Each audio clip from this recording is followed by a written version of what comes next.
आप सुन रहे हैं आज तक रेडियो।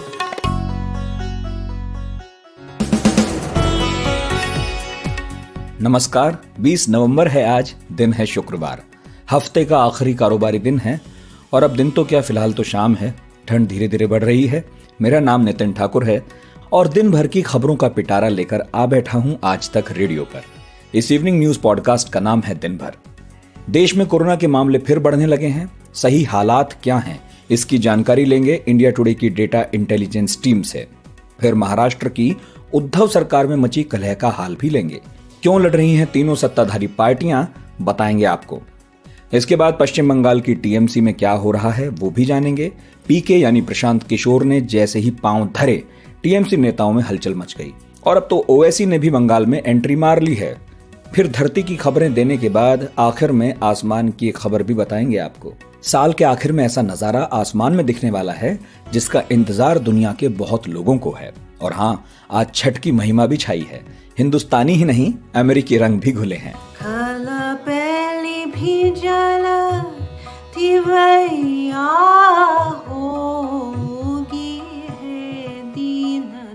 सुनाएंगे आपको ये गीत, लेकिन सबसे पहले प्रतीक वाघमारे से सुनेंगे ताजा खबरें।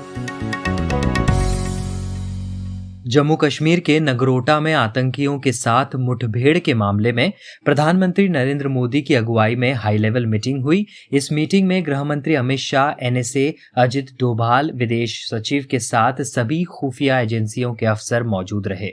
सीबीआई ने उत्तर प्रदेश शिया वक्फ बोर्ड के पूर्व अध्यक्ष वसीम रिजवी के खिलाफ केस दर्ज कर लिया है। शिया वक्फ संपत्तियों को गैर कानूनी तरीके से बेचने, खरीदने और हस्तांतरित करने के आरोप में ये मामला दर्ज किया गया है।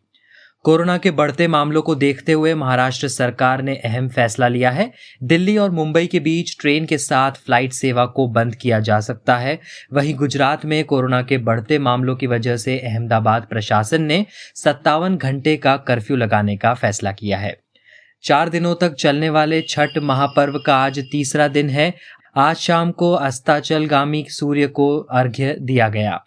देश में पिछले 24 घंटों में कोरोना वायरस के 46,000 के करीब नए मामले सामने आए और 584 लोगों की मौत हो गई है। वहीं दिल्ली में कोरोना के 7,000 से ज्यादा नए मामले सामने आए और 98 मरीजों की मौत हुई है। भारतीय स्टेट बैंक द्वारा की गई 14वें चरण की बिक्री में 28 अक्टूबर तक करीब 282 करोड़ रुपए के इलेक्टोरल बॉन्ड बेचे गए हैं। इससे ऐसा अनुमान लगाया जा रहा है कि इन इलेक्टोरल बॉन्ड की मदद से बिहार चुनाव के दौरान राजनीतिक दलों को अच्छी नकदी हासिल हुई है। सेबी ने सहारा समूह के प्रमुख सुब्रत रॉय और उनकी 2 कंपनियों से 62,600 करोड़ रुपए जमा करने को कहा है। सेबी ने कहा कि यदि कंपनी निवेशकों का पैसा सेबी के पास जमा नहीं करती है तो दोषी लोगों को हिरासत में लिया जाएगा। और आईसीसी ने वर्ल्ड टेस्ट चैंपियनशिप से जुड़ा एक बड़ा फैसला लेते हुए पॉइंट सिस्टम में बदलाव की घोषणा की है। अब वर्ल्ड टेस्ट चैंपियनशिप की रैंकिंग का फैसला अंकों के प्रतिशत के आधार पर लिया जाएगा। इस फैसले से ऑस्ट्रेलियाई टीम शीर्ष पर पहुंच गई है, जबकि भारतीय टीम को इससे नुकसान हुआ है और अब वह दूसरे स्थान पर आ गई है। आज तक रेडियो सुनता है सारा जहां। कोरोना संक्रमण फिर पांव पसारने लगा है और वो भी तेजी से। तेजी से क्यों? क्योंकि ऐसा 1.5 महीने बाद हुआ है जब देश में नए मरीजों की संख्या ठीक हुए लोगों से ज्यादा है। थोड़ा और आसान करके समझाता हूं। कल जितने लोग कोरोना से ठीक होकर निकले उनसे ज्यादा बीमार हो गए। तो हुआ यह है कि नंबर ऑफ एक्टिव केसेस की संख्या देश में बढ़ गई है, जो इससे पहले लगभग 45 दिनों तक लगातार कम हो रही थी। गुरुवार यानी कल करीब 45,800 नए मामले सामने आए। ठीक होने वाले थे 44,800। अगर ये ट्रेंड जारी रहा तो इसके नतीजे क्या होने वाले हैं और जो हो रहा है वो हो क्यों रहा है, बता रहे हैं इंडिया टुडे की डेटा इंटेलिजेंस यूनिट से हमारे सहयोगी दीपू राय। पहली बार ऐसा हुआ है कि जब रिकवरी के केसेस आपके जो डेली नंबर्स होते हैं, एडिशन जो होते हैं कोविड केसेस के, उसको रिकवरी केसेस से वो पार चला गया है। यानी कि 45,882 नए केसेस ऐड हुए हैं और जबकि जो रिकवरी हुई है वो 44,807 के आसपास हुई है। यानी कि 1,075 का डिफरेंस है, 1,000 से ज्यादा का। और ये एक वाकई बहुत खराब इंडिकेशन है। और ये माना जा रहा था जिस तरह से दिल्ली में केसेस बढ़ रहे थे कि कोविड का एक सेकेंड या थर्ड वेव जैसा, वो ऐसा लग रहा है कि ओवरऑल इसमें पूरा वेटेज वो दिल्ली का ही ज्यादा हो सकता है। लेकिन फिर भी बाकी जगह नॉर्दर्न इंडिया में भी कुछ जगह से केसेस बढ़ने के संकेत मिल रहे हैं। और इसका नतीजा ये हुआ, इसका सीधा इंडिकेशन ये हुआ कि जैसे जैसे ठंड और उसके साथ ही पोल्यूशन का लेवल बढ़ता जाएगा, स्पेशली जो हिमालय से लगे हुए मैदानी इलाके हैं, तो वो चांसेस ये है कि कोविड केसेस इंडिया में वाकई आने वाले दिनों में तेजी से बढ़ सकते हैं। दीपू जी, राज्य जो आंकड़े उपलब्ध कराते हैं उनमें यूनिफॉर्मिटी नहीं रहती। क्या पुराने ट्रेंड के टूटने का एक कारण ये भी हो सकता है? और क्या कुछ दिन में हमें फिर से वही पुराना ट्रेंड देखने को मिलने लगेगा? देखिए अभी ऐसा सिचुएशन मुश्किल है कि वो पुराने वाले लिख पे जाए, क्योंकि ये बार बार सारी कुछ सिचुएशन डिपेंड करती है कि आपकी स्टेट वाइज टेस्टिंग कैसी हो रही है। जैसे कि सबसे जो कहा जाए कि दिल्ली अभी सबसे ज्यादा टेस्ट करा सेकेंड ऐसा स्टेट है, अगर आप पर मिलियन के अकॉर्डिंगली देखें कि जहाँ पे सबसे ज्यादा टेस्टिंग हो रही है लद्दाख के बाद, क्योंकि पर मिलियन के अकॉर्डिंगली मैं बता रहा हूँ। तो अगर आप इसको देखें तो 2,85,308 टेस्टिंग है पर मिलियन पर। और बाकी जो सबसे ज्यादा एक तरह से महाराष्ट्र को आप, हमारा जो एपी सेंटर हुआ करता था, वहाँ की टेस्टिंग आप देखिए तो 81,579 है। तो आप एक अंदाजा लगा लीजिए कि टेस्टिंग का कितना बड़ा डिफरेंस है। और नो डाउट कि अब पहले की तरह ये नहीं रहा है कि हॉस्पिटल जाके ही आप टेस्टिंग कराएं, लोग फ्री हैं, बिना डॉक्टर की पर्ची के भी आप करा सकते हैं, जो 2-3 महीना पहले फ्री कर दिया था दिल्ली गवर्नमेंट ने। लेकिन सिचुएशन है कि अल्टीमेटली नंबर्स ऑफ केसेस बढ़ते जा रहे हैं, और स्पेशली दिल्ली में। और ये जरूरी नहीं है कि टेस्टिंग आप लगातार उसी लेवल पर रखे रहेंगे।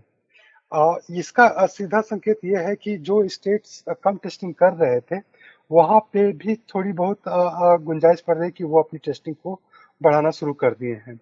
लेकिन कम्युलेटिव नंबर्स में अगर आप डे वाइज टेस्टिंग देखें, तो रूटीन जो वीकेंड पर टेस्टिंग कम होती है, उसके अलावा अभी भी इंडिया में तकरीबन 10,83,000 के आसपास टेस्टिंग आज की डेट में हुई है। तो लेवल ऑलमोस्ट पहले की तरह है। तो इसलिए जो ये चेंजेस आए हैं 1,000 से ऊपर के रिकवरी और नए केसेस का, वो एक संकेत खतरनाक है, क्योंकि टेस्टिंग का लेवल ऑलमोस्ट, हम एवरेज नंबर बता रहे हैं, बीच में कभी कभी स्पाइक हुआ है टेस्टिंग, खासतौर से जैसे 25 अक्टूबर को, या फिर दूसरा आ गया आपका 24 सितंबर को, कुछ स्पाइक हुए हैं जहाँ पे कि आपका 14 लाख से ऊपर के टेस्टेड हो गए हैं कोविड टेस्ट। लेकिन जो एवरेज है इसका अराउंड वो जो 10 लाख के आसपास इंडिया में टेस्टिंग चलती रही सितंबर के बाद से, उस लेवल को अगर हम एवरेज मान लें, और अब ये देखें कि रिकवरी हमारी कम हो गई है डेली के केसेस से, डेली रिकवरी जो है काउंट होती है, तो वो एक खतरनाक संकेत है। और इसका मतलब ये कि हमारी टेस्टिंग सिमिलर है ऑन एन एवरेज, लेकिन अगर हमारी नए केसेस ज्यादा हो गए रिकवर होने वालों से, तो हॉस्पिटल फ्लड होंगे फिर। और ये जो स्पाइक अप हुआ है एक्टिव केसेस में, कहाँ बढ़े हैं ये नंबर? कि 45 दिनों से जो हालात ठीक होते दिख रहे थे, अब अचानक बिगड़ते दिख रहे हैं। देखिए सबसे बड़ा योगदान तो नो डाउट आज की डेट में, अगर केवल आज का ले टोटल केसेस में भी, तो 7,546 केसेस दिल्ली के रिकॉर्ड हुए हैं। रफली पूरे इंडिया में जो कोविड केसेस के जो नंबर हम लोग देख रहे थे 45,000 के अराउंड जो एडिशन हुए हैं 20 नवंबर को, उसमें 16% से ज्यादा अकेले दिल्ली के हैं। राजस्थान के तकरीबन 6% है, और इसके अलावा केरल के करीब 12% है। लेकिन 16% दिल्ली हो गया है, और बाकी जो स्टेट हैं वो करीब 45-46% के अराउंड है।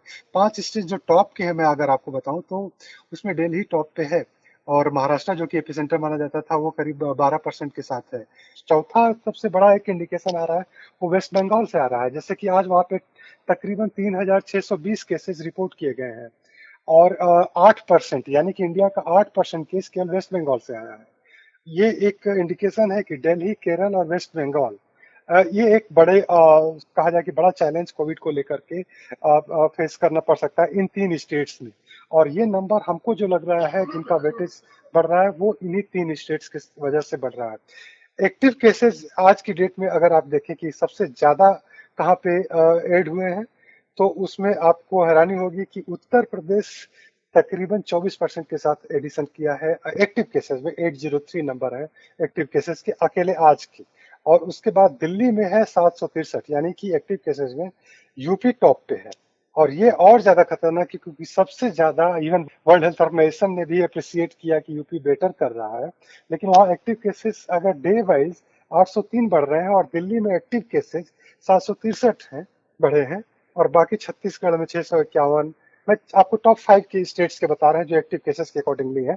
और 690 राजस्थान के, यानी कि 20% के अराउंड टोटल इंडिया के जो एक्टिव केसेस हैं उनके अकॉर्डिंगली। और ज्यादा खतरनाक बात आ रही है यूपी से, क्योंकि 24% अगर एक्टिव केसेस यूपी से आज केवल बढ़े हैं, जो आज एडिशन हुआ है, तो ये और ज्यादा डेंजरस बात है। और मैं ये बता दूं आपको क्लियर कि ये केवल और केवल एक दिन के एडिशन की मैं बात कर रहा हूँ कि आज कितने केसेस ऐड हुए।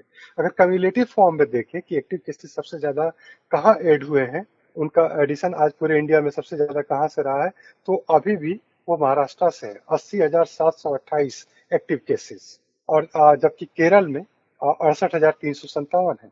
और इसके अलावा अगर आप दिल्ली में देखें तो 43,221 एक्टिव केसेस है, 10% के अराउंड पूरे इंडिया का। हालत महाराष्ट्र में सरकार चला रही महाविकास आघाड़ी की भी ठीक नहीं लग रही है। राज्य के ऊर्जा मंत्री और कांग्रेस नेता हैं नितिन राउत। उन्होंने डिप्टी सीएम अजित पवार पर आरोप लगाए हैं। कहा है कि कांग्रेस कोटे के मंत्रियों के विभाग फंड की कमी से जूझ रहे हैं, उनको पैसा नहीं दिया जा रहा। खासतौर पर बिजली विभाग, शिक्षा विभाग, ट्राइबल विभाग उद्धव सरकार में खुद को उपेक्षित महसूस कर रहे हैं। इसके चलते कई विकास की योजनाएं अटकी पड़ी हैं।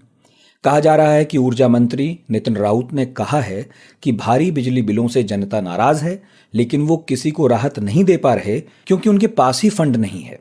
इस पर मंत्रिमंडल की कल हुई बैठक में बहस और हो गई, तीनों पार्टियों के मंत्रियों के बीच हो गई।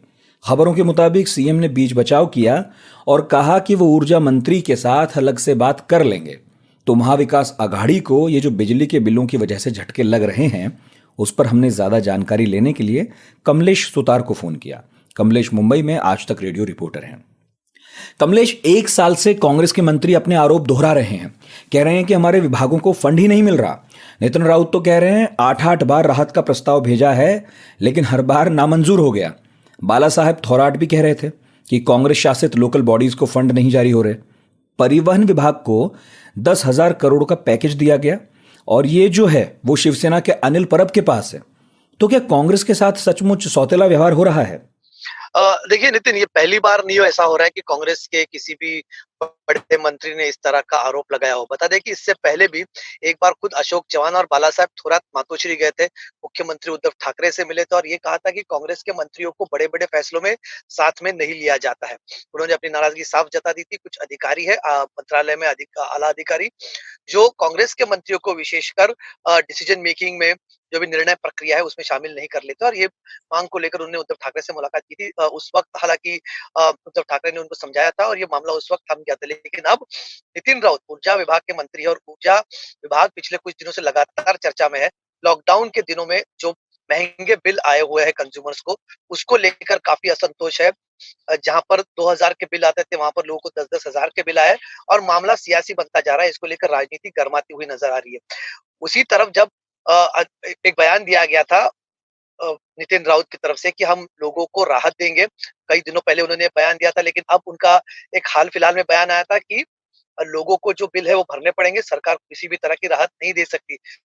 इसको लेकर जब उनसे हमने सवाल पूछा था तो उनका यही कहना था कि हमने लोगों को राहत देने के लिए प्रस्ताव दिया था, एक बार नहीं 8 बार प्रस्ताव दिया था, लेकिन वित्त विभाग ने ये प्रस्ताव 8वीं बार कुछ कारण दिखाकर वापस भेज दिया। अब वित्त विभाग है एनसीपी के पास।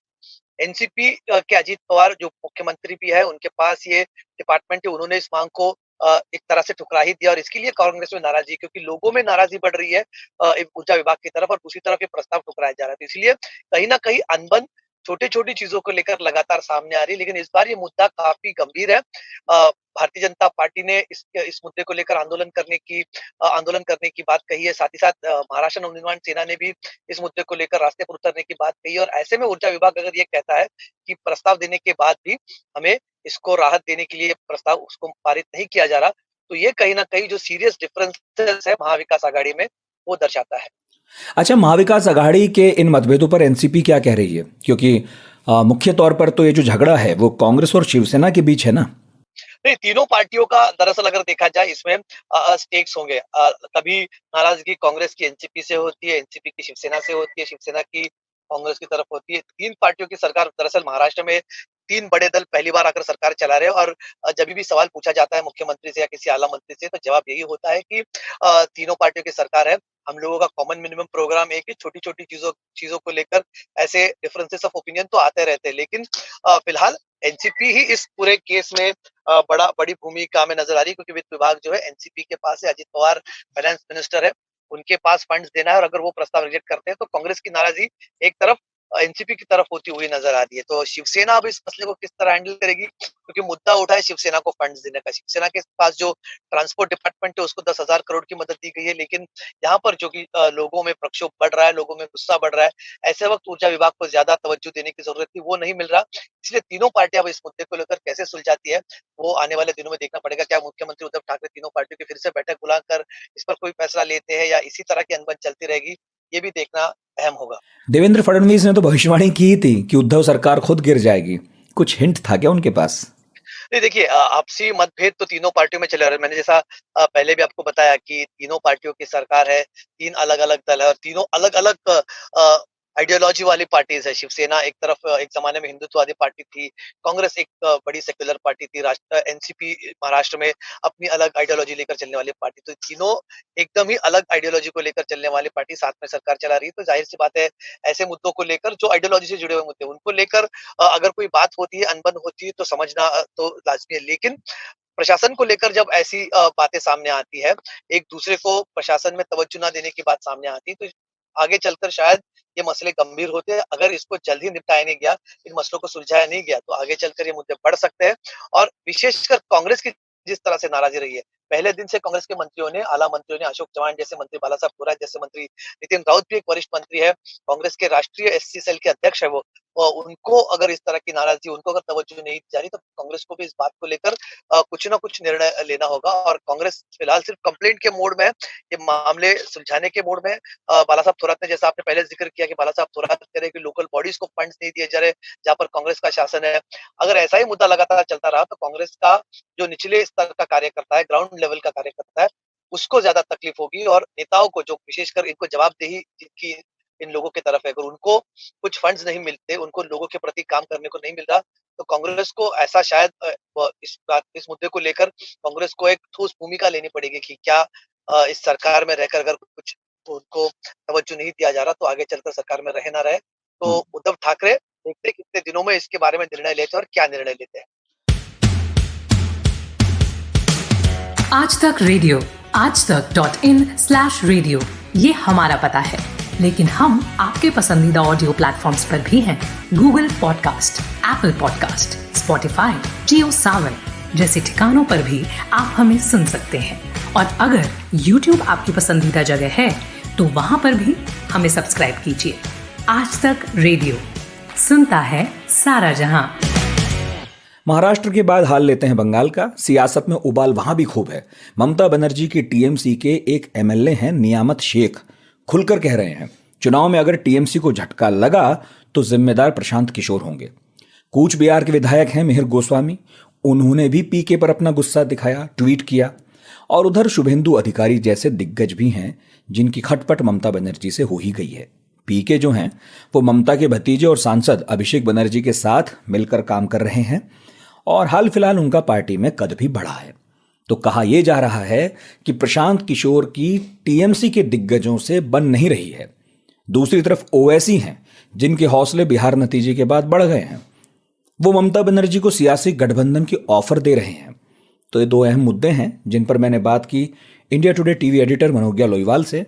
मनोज्ञा 2 दशकों से पत्रकारिता कर रही हैं, बंगाल की राजनीति पर गहरी नजर रखती हैं। मनोज्ञा जी, बिहार में ओवैसी की पार्टी एमआईएम का प्रदर्शन अच्छा रहा और ऐसा लगा कि कम से कम बिहार के सीमांचल में जो मुस्लिम वोटर्स हैं उन्होंने कांग्रेस के ऊपर ओवैसी को प्राथमिकता दी है।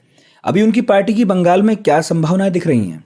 पश्चिम बंगाल में करीब 30% माइनॉरिटी वोट हैं और इस मुस्लिम वोट बैंक को हमेशा कांग्रेस, लेफ्ट या फिर तृणमूल कांग्रेस की सराहना, प्रशंसा और आश्वासन मिला है, जिसकी वजह से वोटिंग भी हमेशा उसी तरह रही है। लेकिन इस बार बातें अलग हैं। एक और जहां एंटी इनकम्बेंसी है टीएमसी के खिलाफ, तो वहीं कांग्रेस ने भले ही पिछले वर्ष चुनाव में लोकसभा में 2 सीटें जीती हों और उसका सबसे बड़ा फायदा उनको माइनॉरिटी वोट बैंक से ही हुआ था, जैसे कि मालदा और मुर्शिदाबाद इलाके में। लेकिन इस बार स्थितियों में परिवर्तन आ चुका है। पहली बात यह कि कई मुसलमान तृणमूल कांग्रेस से भी नाराज हैं, जिसका कारण है कि वो वापस कांग्रेस में भी नहीं जाना चाहते हैं, जहां छोड़कर वो तृणमूल कांग्रेस में आए थे। हाल ही में मालदा मुर्शिदाबाद में ऐसे कई लोग हैं जिन्होंने एआईएमआईएम का दामन थामा है और इसके बाद जो प्रगाढ़ संबंध रहे हैं तृणमूल के साथ मुसलमानों के, वो कई इलाके में खराब होते भी नजर आ रहे हैं। कारण यह है कि ममता बनर्जी ने इसके पहले कई इलाकों में रैलीज की परमिशन नहीं दी है या फिर कई लोगों की जगह जगह पर गिरफ्तारियां भी हुई हैं। इससे नाराजगी कई गुना ज्यादा बढ़ने की भी संभावना है पार्टी में। 30% वोट बैंक जो भले ही एक छत्र तृणमूल कांग्रेस को ना जाता हो, लेकिन उसका एक बहुत बड़ा अंश हमेशा तृणमूल के समर्थन में, ममता बनर्जी के समर्थन में रहा है, अब वो भी नाराज नजर आ रहा है। ऐसे में एआईएमआईएम के पास न सिर्फ आने वाले दिनों में ऑप्शंस हैं, बल्कि आने वाले दिनों में एक ऐसा मैदान है जिसमें वो कहीं भी किक मारेंगे, गोल ही होगा। अगर ओवैसी टीएमसी के साथ नहीं लड़ते तो क्या असर होगा?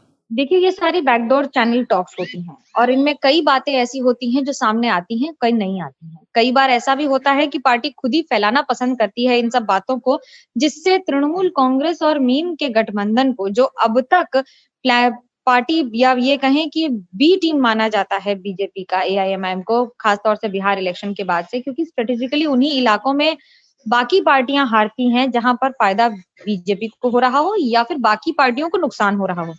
तृणमूल कांग्रेस के लिए किसी भी ऐसी पार्टी के साथ जाना जहां पर वोट शेयरिंग उन्हीं के स्ट्रॉन्गेस्ट वोट बैंक के साथ हो, ये होना अगर असंभव नहीं है तो मुश्किल जरूर है।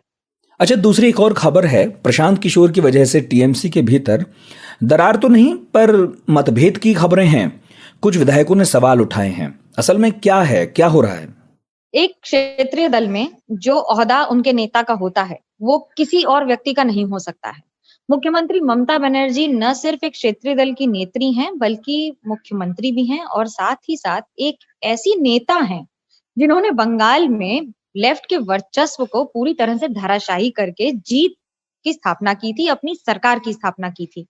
10 वर्षों में एंटी इनकम्बेंसी के कारण 2019 में जो हार हुई, उससे सबक लेने के बाद प्रशांत किशोर को एक एडवाइजर के तौर पे तैनात किया गया कि ये जो कहेंगे, ये जो करेंगे, उसे सर्वमान्य रखा जाएगा और उसे मुख्यमंत्री ममता बनर्जी की स्वीकृति भी माना जाएगा। ऐसे में ऐसे कई लोग हैं जो पिछले 20 वर्षों से दल से जुड़े हुए हैं, पार्टी से जुड़े हुए हैं और जिन्होंने कई ऐसे काम किए हैं जो दल विरोधी भी माने जाते हैं। जब इनका फीडबैक लेकर एक साइंटिफिक ढंग से पार्टी को सामने रखा जाता है कि इन्हें हटाया जाए, इन्हें बदला जाए या इन्हें इस तरह के परिवर्तन करने के लिए मजबूर कर दिया जाए, तो वो पार्टी में कई जगह पर अच्छी तरह से स्वीकृत नहीं होता है, क्योंकि कई नेताओं के लिए ये अपने आप में एक चुनौती होता है, ये सोचकर कि कैसे मुख्यमंत्री ममता बनर्जी जो उन्हें लेकर आई थी या उनकी मसीहा है या उनकी सर्वोपरि नेता हैं, उनकी बात एक दूसरा व्यक्ति कैसे अपने जरिए कर सकता है। ये बात सच है कि कई लोगों ने, कई नेताओं ने अपनी नाराजगी जाहिर की है और लगातार की है और करते भी रहेंगे। कई इलाकों में नेताओं को बदला गया है सिर्फ इस रिपोर्ट के आधार पर जो प्रशांत किशोर या उनकी आईपैक टीम ने दी है। इन सब के मद्देनजर जब इस समय चुनाव हैं, तो चुनौतियां कई गुना ज्यादा हो जाती हैं और पिछली हार का सामना करने के बाद पार्टी किसी भी स्तर पर कोई भी गलती या कोई भी ऐसा हल्का काम नहीं करना चाहती जिससे एक सीट का भी नुकसान हो। जब पार्टी प्रशांत किशोर को पैसे देकर एडवाइजर बना के रखी है, ये कहकर कि आप हमें जिताइए, तो प्रशांत किशोर पर भी उतना ही प्रेशर रहता है। लेकिन जो नेता है जमीनी स्तर पर, वो और कर्मचारी, पार्टी के कार्यकर्ता नाराज हैं ये कहकर कि हमने जिस तरह से पार्टी को संगठित किया है और संगठन बनाया है, उसमें एक बाहर का व्यक्ति आकर कैसे इस तरह से अपनी जांच पड़ताल और उसके बाद एक कंप्यूटराइज्ड फीडबैक के आधार पर परिवर्तन आशा कर रहे हैं। अब जरा जमीन के हाल थोड़ी देर के लिए छोड़ते हैं, आसमान निहारते हैं। भले ही कई चीज़ों के लिए अच्छा ना रहा हो, लेकिन 2020 स्काई गेजर्स के लिए बहुत अच्छा साल रहा। आसमान में रात के वक्त कई बार अद्भुत नज़ारे देखने को मिले। अब इस साल के अंत में भी एक ऐसा ही नज़ारा देखने को मिलेगा, क्योंकि जुपिटर और सैटर्न का सबसे रेयर यूनियन होने वाला है। इसे कहते हैं ग्रेट कंजंक्शन। 21 दिसंबर की रात ये दोनों एक चमकते तारे के रूप में दिखाई देने वाले हैं। एक दिलचस्प बात जो इन दोनों ग्रहों के यूनियन के बारे में है वो ये है कि ये दोनों आखिरी बार 16 जुलाई 1623 में इतने करीब देखे गए थे, मतलब 400 साल पहले। इस पर और जानकारी के लिए मैंने बात की आज तक रेडियो के हमारे सहयोगी ऋचिक मिश्रा से। ऋचिक, इतना खास क्यों है ये यूनियन? वैज्ञानिक भाषा में ग्रेट कंजंक्शन कहने का मतलब ये है कि ऐसा बहुत कम मौका आता है जब गुरु ग्रह बृहस्पति और शनि, जिसको हम सैटर्न बोलते हैं, वो एक सीध में या आसपास दिखाई पड़ते हैं। ऐसी सिचुएशन जो है वो कई सालों के गैप में बनती है। आमतौर पे साल में एक बार ऐसा होता है कि नजदीक दिखाई पड़ते हैं, बट एक लाइन में या बेहद करीब दिखना बहुत रेयर होता है, इसलिए इसको ग्रेट कंजंक्शन कह रहे हैं। और अगर ध्यान दें तो अभी 1 या 2 महीने पहले भी ऐसा एक नज़ारा बना था, जिसमें 3-4 ग्रहों की विजिबिलिटी की घोषणा वैज्ञानिकों ने की थी कि वो आपको नेकेड आई से दिखाई पड़ सकते हैं, या आप किसी छोटे-मोटे उपकरण से भी उनको देख सकते हैं। अक्सर आसमान में ऐसे नज़ारे देखने के लिए कोई खास इक्विपमेंट की ज़रूरत पड़ती है ना? इसे देखने के लिए कौन से इक्विपमेंट चाहिए होंगे? देखिए, जुपिटर आपको पता है कि हमारे सौरमंडल का सबसे बड़ा ग्रह है और सबसे चमकता हुआ भी है।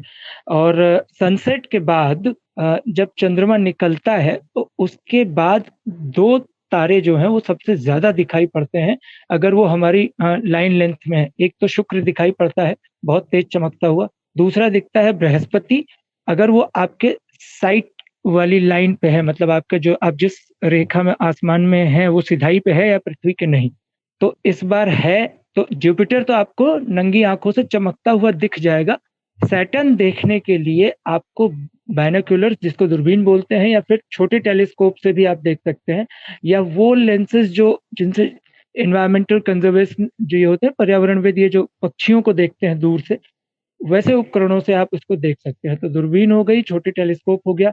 तो इनसे अगर आप, जैसे ये तारीख बता रहे हैं 21 दिसंबर, space.com में एक आर्टिकल छपा है, तो 21 दिसंबर की शाम को चांद निकलने के आधे घंटे के अंदर से लेके अगले 2 घंटे तक, मतलब जब थोड़ा सा हाइट पे आ जाए चांद, उस समय आपको बृहस्पति और शनि दोनों बाइनोक्यूलर से दिखाई पड़ेंगे, और ये चांद की बाईं तरफ दिखाई देंगे, क्योंकि दाहिनी तरफ वीनस होता है और बाएं तरफ आपको बृहस्पति और शनि दिखाई पड़ेंगे।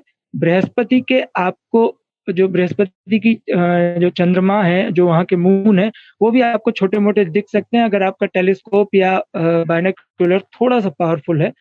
और शनि ग्रह दिखाई देगा। शनि ग्रह के छल्ले जो हैं, जो रिंग्स हैं, उनका आपको थोड़ा-सा आभास हो सकता है। इस रेयर यूनियन को देखने का सबसे अच्छा टाइम क्या है ऋचिक? आपका जो लोकल टाइम चलता है, जैसे इंडियन स्टैंडर्ड टाइम है, तो इंडियन स्टैंडर्ड टाइम के हिसाब से दिसंबर में शाम जल्दी होगी, तो 5 साढ़े 5 के आसपास अंधेरा होता है। उसके बाद चांद निकलेगा। चांद निकलने के आधे घंटे के बाद और अगले 2 घंटे तक, मतलब अगर शाम को 5:30 से 6 के बीच में चांद निकल रहा है, तो आप मान के चलिए कि 8 साढ़े 8 बजे तक आपको ये नज़ारा बहुत खूबसूरत दिखाई देगा। और इसके लिए बस तरीका वही है कि अगर आपके पास एक ठीक-ठाक सा बाइनोक्यूलर है या एक छोटा टेलीस्कोप है, तो आप उससे नज़ारा बहुत अच्छे से देख सकते हैं। ओके, अच्छा, इस यूनियन का क्या इम्पैक्ट पड़ेगा धरती पर? देखिए, वैज्ञानिक तौर पे इसका कोई असर धरती पे पड़ने वाला नहीं है, क्योंकि इन दोनों ग्रहों की दूरी धरती से बहुत ज़्यादा है। और अगर ज्योतिष शास्त्र या एस्ट्रोलॉजी की बात करें, तो उसके हिसाब से कोई उसका एक्सपर्ट जो है, विद्वान जो है, वही बता सकता है कि इसका असर क्या होगा। लेकिन विज्ञान के हिसाब से शनि और बृहस्पति दोनों एक साथ दिखाई पड़ते हैं, तो उससे कोई नुकसान जो है साइंटिफिकली नहीं है, कि ऐसा नहीं है कि कोई सुनामी या हाई टाइड्स या टेम्परेचर में अप या राइज, इस तरह का कोई लक्षण दिखाई नहीं पड़ेगा, क्योंकि दोनों ग्रहों की डिस्टेंस जो है वो पृथ्वी से बहुत ज़्यादा है। तो बस ठीक है, साल के आखिर में 2 अच्छी बातें होंगी। एक तो ये कि साल खत्म होगा, जिसे बहुत लोगों ने अपनी जिंदगी का सबसे बुरा साल कहा है, और दूसरा ये कि नज़ारा आसमान में देखने को मिलेगा। लेकिन आज का दिन भी खास है, छठ है आज, और आज छठ पर जो गीत आपको सुनाऊंगा वो किसी बिहार यूपी वाले ने नहीं गाया, बल्कि एक अमेरिकी सिंगर ने गाया है। नाम है क्रिस्टीन कैज़ो। तो इस छठ गीत के साथ आपको छोड़े जाते हैं। इजाजत दीजिए सचिन द्विवेदी को, जो साउंड मिक्सिंग संभाल रहे थे, और मुझे, जिसे आप सुन रहे थे। मेरा नाम है नितिन ठाकुर। सुनते रहिए आज तक रेडियो। पॉडकास्ट्स का सिलसिला जारी है। पहली भी जला तिवैया होगी है दीननाथ, होगी है दीननाथ। खल पहली भी जला तिवैया होगी है दीननाथ, होगी है दीननाथ।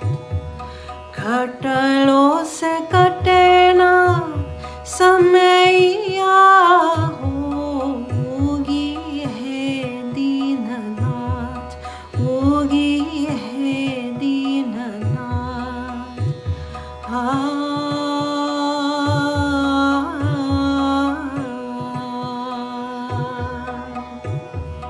दीन दीन भूखिए के असरा लगा के, कालू से निहारी रहा गतिया पाके।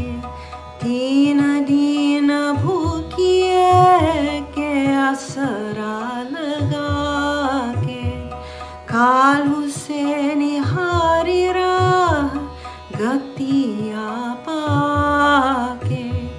बड़ी देर भइले गोसाइया होगी है दीननाथ, होगी है दीननाथ।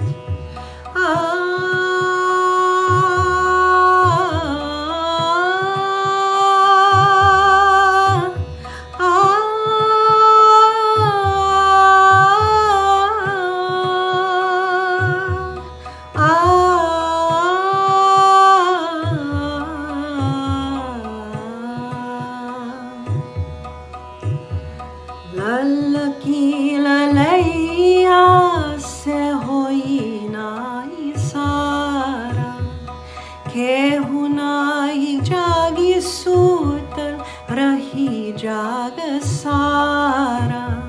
ललकी ललैया से होई नाई सारा, केहू नाई जागी सूतल रही जाग सारा। जो है राह फूलवा